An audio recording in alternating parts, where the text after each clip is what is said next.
Eh bien, bonjour à tous. Alors, je vais vous faire une petite présentation de mon Ford Bronco Vatera. Déjà, pour vous montrer un petit peu l'aspect extérieur. Au niveau du carrosserie, bon, il n'y a rien d'exceptionnel, juste quelques autocollants supplémentaires. Et puis, comme vous pouvez le voir, bon, j'ai mis des pneus TSL Bugger avec des jantes en alu achetées sur eBay. Les pneus DSL Bugger ont un diamètre de 120 mm. Ils sont un poil plus gros, c'est-à-dire 5 mm de plus que les pneus d'origine. Ils sont quand même avec un profil assez accrocheur, qui n'est pas mal quand même en trial pur, qui se débrouille pas trop mal, creuse un peu sur terrain meuble, mais quand même ont un très bon compromis pour se faire plaisir sur de belles montées et de belles bosses. Donc voilà, après au niveau carrosserie, voilà, je me suis fait un petit plaisir sur la carrosserie avec les autocollants HPI, bon, les numéros qui vont avec, quelques autocollants Interco qui sont fournis avec les pneus, et aussi quelques autocollants Your Racing, parce que j'ai bien entendu quelques pièces de chez Your Racing. Voilà. Avec un pare-choc arrière qui est prévu normalement pour un Chevy Blazer K5. J'ai un peu modifié pour mettre sur le Ford Bronco. Une galerie avec des plaques de désensablage qui peut être utile. Voilà. Maintenant, je vais vous présenter l'intérieur. Je tiens à préciser que mon Ford Bronco est entièrement d'origine point de vue électronique. Ce qui veut dire, c'est qu'il a encore le cerveau de direction d'origine, le moteur d'origine. Enfin, il est le récepteur. Enfin, il est entièrement d'origine, comme si on le sortait de la boîte. J'ai remplacé les amortisseurs. Donc les amortisseurs d'origine, je les ai remplacés par des amortisseurs GDS Racing qu'on peut acheter sur eBay.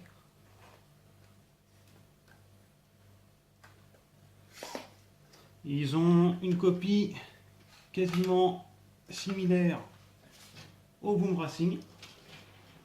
C'est quasiment les mêmes.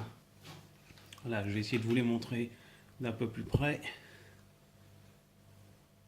C'est quasiment les mêmes. J'ai passage de route et 3D avec les deux batteries, comme vous pouvez le voir. Bon, j'ai pris des batteries un petit peu plus grandes, ce qui permet d'avoir une meilleure autonomie. Ça permet de lui rajouter un petit peu plus de poids, ce qui permet d'accrocher un peu mieux en zone de trial. J'ai le système ESS One pour avoir le son du véhicule, ce qui donne un petit peu plus de réalisme sur les zones de trial aussi. Voilà. Et la première modification que je vais faire sur ce Ford Bronco, je vais remplacer le variateur d'origine par un Quick Run 1060 qui permet de sortir du 6 volts pour le cerveau de direction au lieu du 5 volts 1 par rapport au variateur d'origine qui est fourni avec. Bon, ce sera un plus, comme tout le monde peut le savoir, au niveau du franchissement du trial. Ça tournera un peu mieux et ça portera un peu moins. Donc on va passer justement à ce remplacement de ce variateur.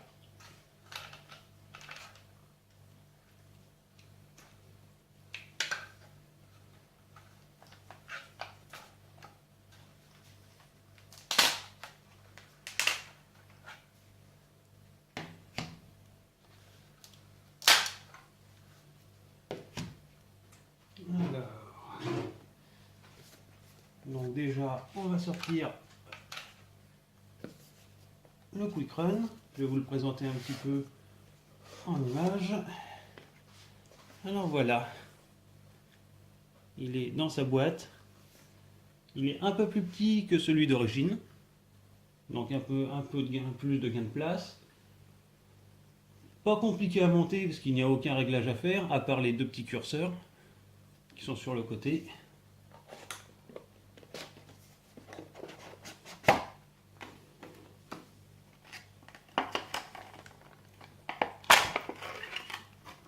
Voilà. Donc dans la boîte, vous avez le quick run, les deux petits autocollants pour le faire tenir, soit le bouton de marche arrêt, soit vous pouvez le mettre sur le côté, ou là le bouton de marche arrêt, vous pouvez le mettre autre part si vous manque de la place, tout simplement. La petite notice, bon bien entendu, qui est en chinois et en anglais. Deux petits colliers de serrage qui permettent de faire tenir les fils si vous avez besoin. Et hop, si ça veut bien sortir. Voilà. Et les autocollants Hobby-Wing qui iront certainement compléter ma petite collection que j'ai déjà sur la carrosserie. Je pense que je vais peut-être en mettre un ou deux dessus.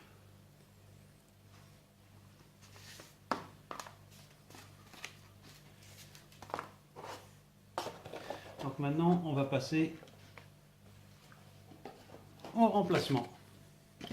Donc déjà, tout d'abord, pour pouvoir remplacer, je vais déjà débrancher mes câbles. Donc comme vous pouvez le voir bien entendu, vous vous demandez pourquoi j'ai autant de câbles à l'arrière. Alors la simple et bonne raison, c'est que j'avais un treuil à l'avant. Bon ça le treuil, je vous en parlerai un petit peu plus tard, parce que le treuil, malheureusement, il est en panne. Donc j'étais obligé de le démonter, et j'ai encore les câbles de branchement. C'est un treuil normalement qui me fonctionnait avec une télécommande sans fil. Donc voilà.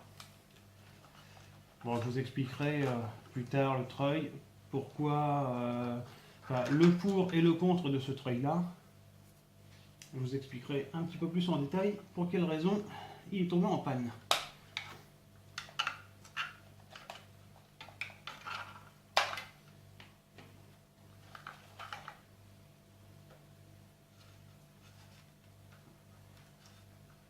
Hop. Alors, ce qu'il faut savoir par contre sur le Quick Run, c'est qu'il a un branchement Tamiya. Voilà, comme celui-là. Et le Ford Bronco a un branchement, hop, que je ne me trompe pas. Voilà, il a un branchement comme celui-là. Un EC3. Donc, bien entendu, si vous achetez le Quick Run, il va falloir un câble à peu près similaire comme celui-là. EC3 femelle qui permet de rentrer dans la prise EC3 mâle et la prise Tamiya femelle qui permet de se rebrancher sur le Quick Run en mâle.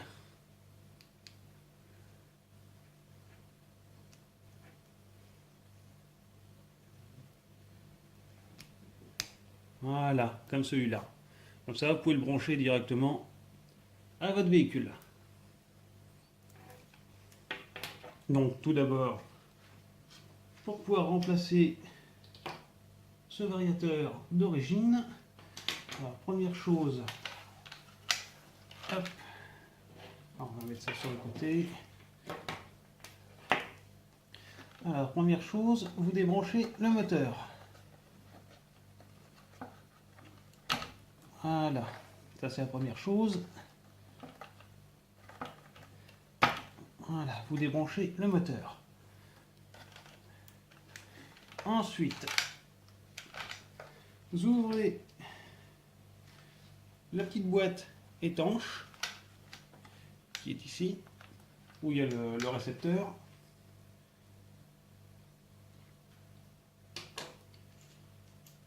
Pour pouvoir enlever la fiche de branchement du variateur d'origine. Donc moi, bien entendu, j'ai un petit peu plus de travail parce que j'ai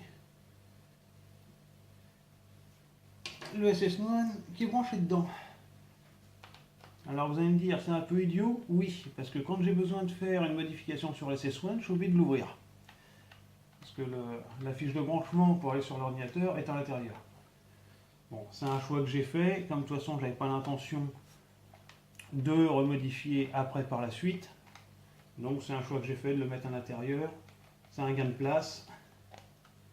Mais bon, après certains le mettent à l'extérieur. Ils font un petit peu comme ils le souhaitent. Chacun est libre de faire comme il veut.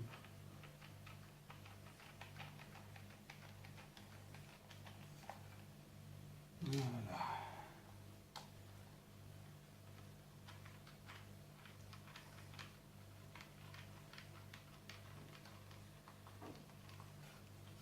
Alors voilà, le capot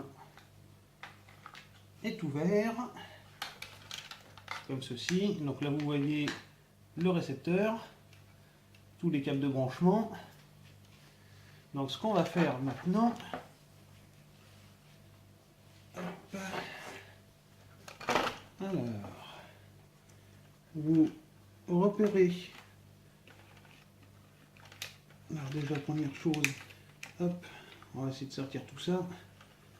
Voilà, alors là, vous avez votre câble du récepteur qui va surtout du variateur au récepteur. Donc celui-là, vous le débranchez, vous l'enlevez.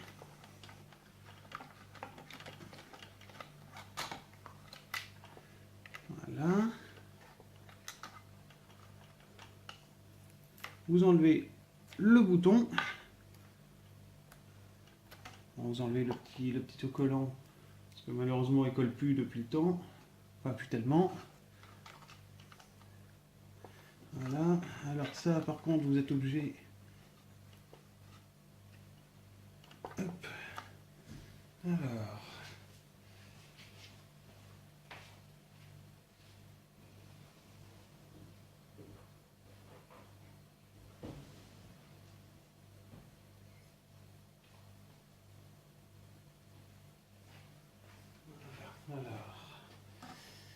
Vous êtes obligé de couper en faisant attention au câble quand même. Vous êtes obligé de couper le colson.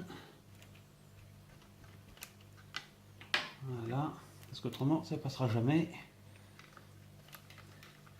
Voilà, et vous tirez dessus. Bon, c'est vrai qu'il n'y a pas beaucoup d'espace, donc on fait un peu comme on veut. Voilà. Le câble est enlevé, le bouton est enlevé. Là, vous retirez, si vous pouvez. C'est plus facile à dire qu'à faire. Voilà, vous retirez ces câbles-là. Enfin, vous retirez un petit peu de tout.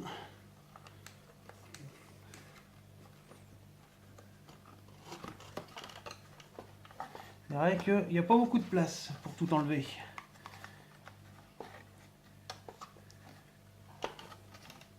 Voilà. Et il n'y a plus qu'à démonter le variateur.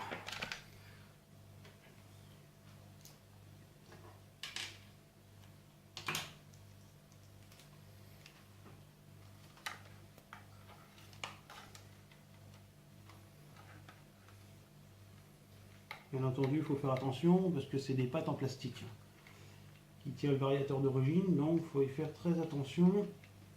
Je ne pense pas que vous puissiez vous en servir à l'origine, parce que vu que le Quick Run est un poil plus petit, mais bon, ça ne vous empêche pas d'essayer de le mettre à la même place, mais je ne suis pas sûr que vous arriviez à le faire tenir.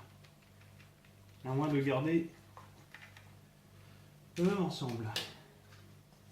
Alors voilà, et voilà, le variateur d'origine.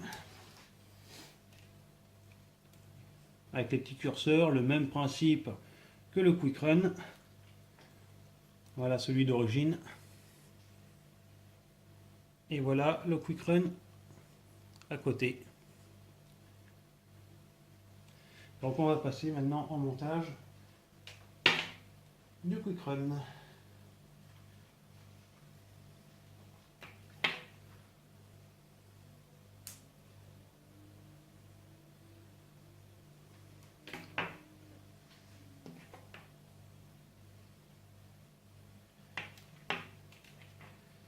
Donc, première chose,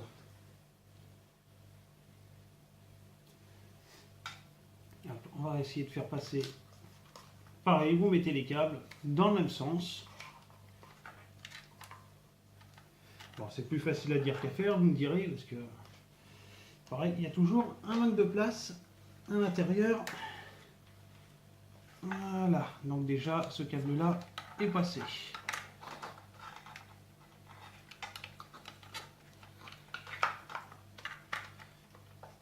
Voilà. Hop. Donc on va repasser au branchement. Voilà, sur le récepteur.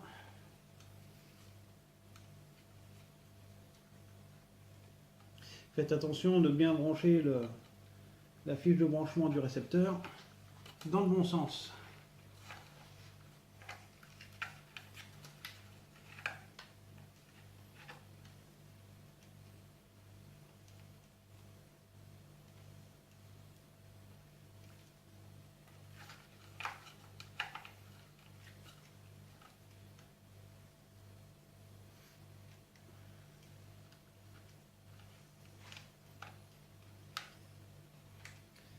S'il veut bien y aller dedans. Parce que les plastiques sont un peu plus gros. Donc, pas sûr que ça y aille.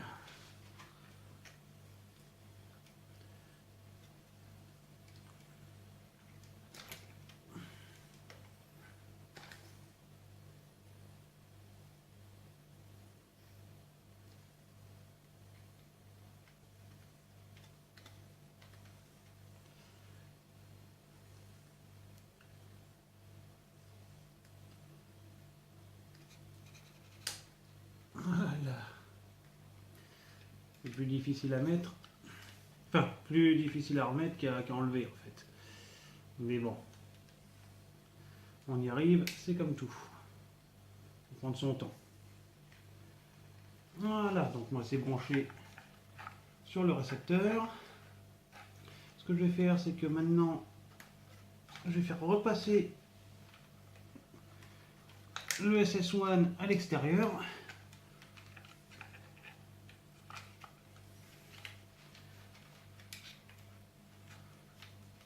S'il y a possibilité de le faire repasser dehors. Quand je vois la grosseur des câbles,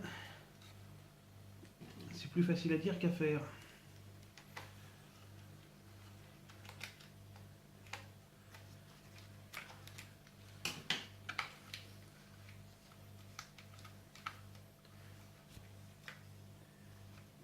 Voilà. Alors c'est vrai que c'est pas évident quand on voit tous les câbles qu'il y a dedans. C'est une question de bien s'amuser pour tout enlever, pour tout rebrancher. Voilà. Donc ensuite, vous rebranchez le moteur. Voilà.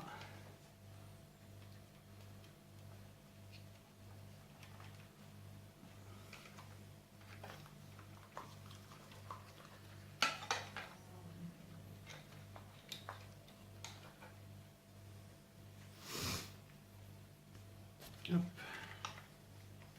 Alors le petit bouton après, vous pouvez le placer où vous le souhaitez. Donc moi je pense que je vais le placer sur le passage de roue, tout simplement. Comme ça, ça sera plus facilement accessible.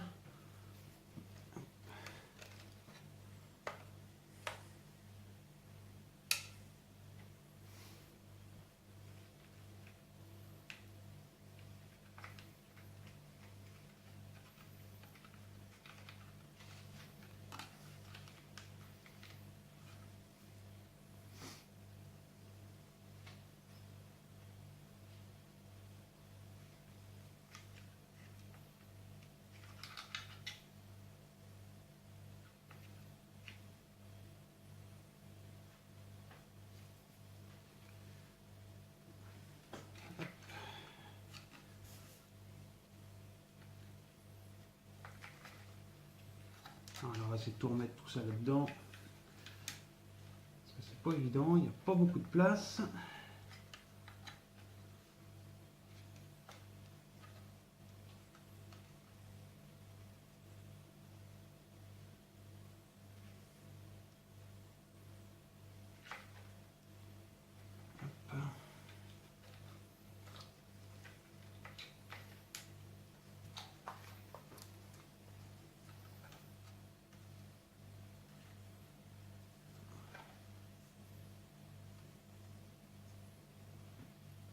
Voilà.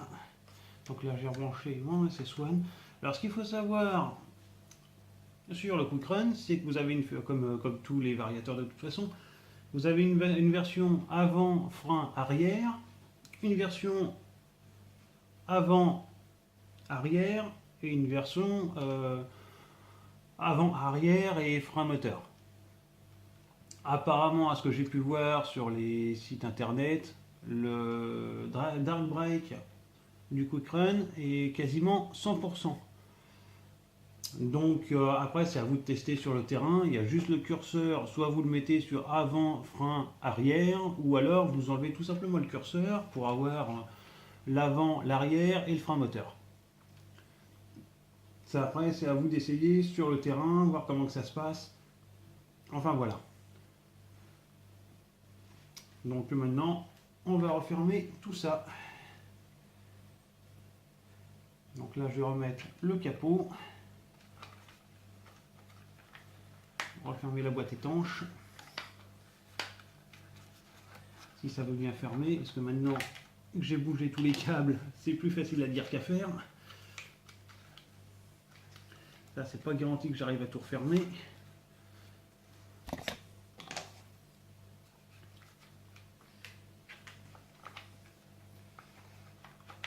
Bon, d'avoir une boîte étanche, c'est bien, mais dans un autre sens, c'est moins bien parce qu'il y a moins de place, beaucoup moins de place. Hop, bon. Alors.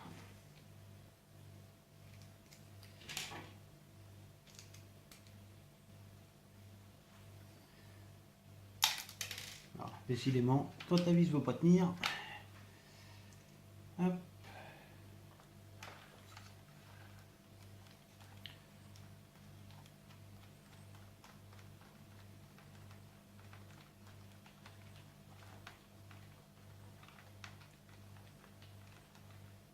Voilà, en voilà un. Alors bien sûr, quand vous remettez des vis, mettez-les en quinconce, comme ça au moins après vous n'êtes pas obligé de tenir le reste du capot.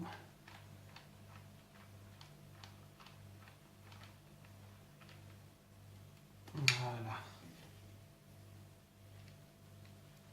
Après, si le Quick Run ne vous plaît pas, vous pouvez toujours remettre le variateur qui est d'origine dessus. Si vous avez eu l'habitude de rouler avec et que celui-là ne vous plaît pas, vous pouvez toujours le rechanger par la suite.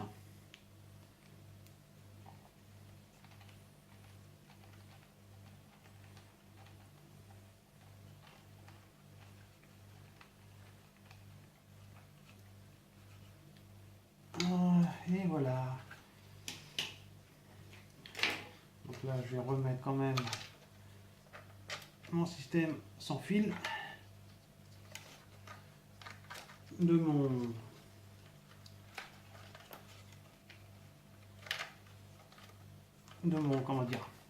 treuil que je laisse là en attendant parce que le treuil je vous montrera plus tard en vidéo parce que je vais remplacer le moteur. Voilà. Donc là, je vais coller le petit bouton.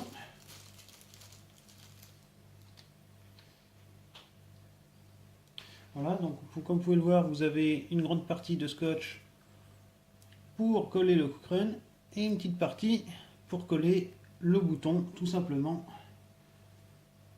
Donc c'est ce que je vais faire, je vais coller le bouton. Hop.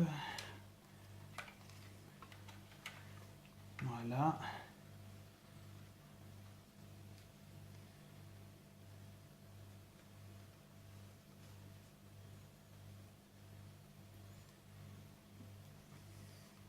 Et le bouton, je le mets Voilà, collé.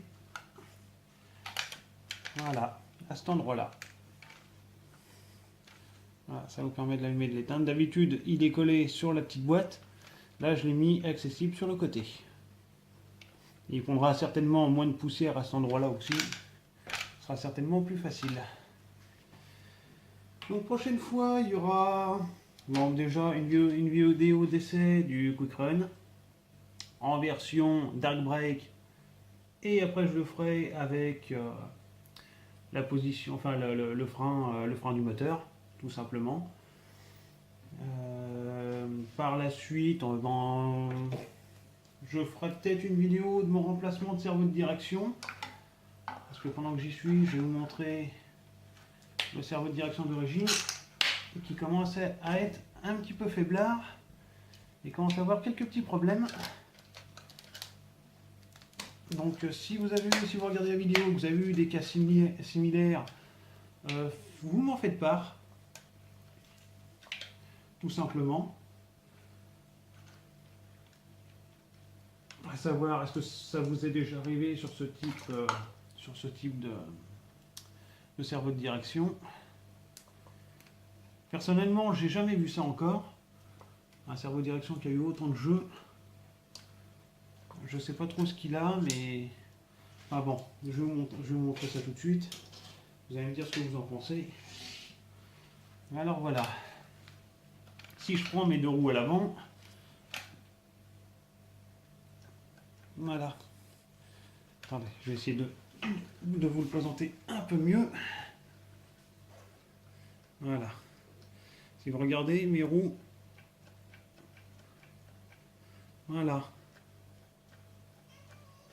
Il y a énormément de jeux. Et si vous regardez bien la platine du milieu,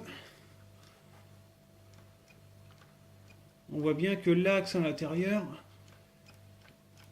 commence à bouger. Donc je ne sais pas si ça vous est déjà arrivé ce genre de choses, mais je m'aperçois que le cerveau de direction d'origine n'est pas de très bonne qualité. Enfin, il fonctionne bien, oui, malheureusement avec le variateur d'origine qui envoie que du 5 volts 1, ce cerveau de direction est donné 9 kg à 6 volts, donc quand vous êtes à 5 volts 1, ça pose problème. Il fait moins de 9 volts, moins de 9 kg, donc voilà, ça pose certainement quelques petits soucis. Voilà, ce qui doit certainement arriver, c'est que le cerveau doit forcer un peu de trop. Et il doit avoir énormément de jeux, c'est... Bon, voilà. Donc ce sera prévu d'être changé par un e-tech. Un e-tech de 13 kg, je crois. 11 kg 5 sous 6 volts et 13 kg sous 7 volts 1. S'il me semble, il faudrait que je regarde. Mais bon, ce sera prévu d'être changé, donc je vous ferai une prochaine vidéo pour ça. Pour vous montrer déjà comment les remplacer. Et voilà comment ça va se passer. Et ben voilà pour cette petite présentation et ce petit remplacement du Ford Bronco. En espérant que la vidéo vous a plu. Et il y aura certainement des essais plus tard. Et certainement aussi d'autres petites vidéos sur des zones de trial, comme j'avais dit sur ma page du départ. Voilà. Bon, ça reste à voir.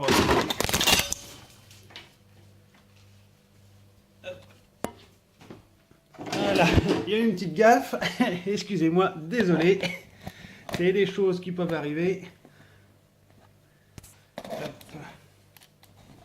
Voilà, une petite erreur de ma part. Voilà, je disais, bon, il y aura des vidéos plus tard sur les zones de trial. Et s'il y en a qui veulent me présenter ou me demander pour un Ford Bronco Vetera, parce qu'en fait j'essaye de le pousser jusqu'à ses limites, savoir de quoi il est capable, jusqu'où on peut le pousser, jusqu'où il peut monter, et savoir exactement ce qu'il peut faire au maximum. Jusqu'à présent, avec les pneus d'origine, avec les Super Swamper, il a déjà une bonne accroche et il monte très très bien. Là, avec les pneus TSL Bogger et les jantes en alu, voilà, il monte encore mieux, beaucoup mieux. Là, il avoisine ses 4 kg sans problème. Donc voilà, c'est... j'essaye de voir jusqu'où il peut aller. Donc s'il y en a qui ont des petits tests à me proposer sur une zone de trial, parce que je peux en faire une à la limite, bon ça prendra un petit peu de temps, mais je pourrais la faire, et essayer par la suite avec les pneus TSL Bugger, voir ce que ça donne avec le châssis d'origine Vatera. Je suis preneur, s'il y en a qui me proposent voilà, des choses, un petit défi en quelque sorte. Bon, pas de problème, je suis preneur et je le ferai très volontiers. En vous souhaitant une bonne journée à tous et bon visionnage.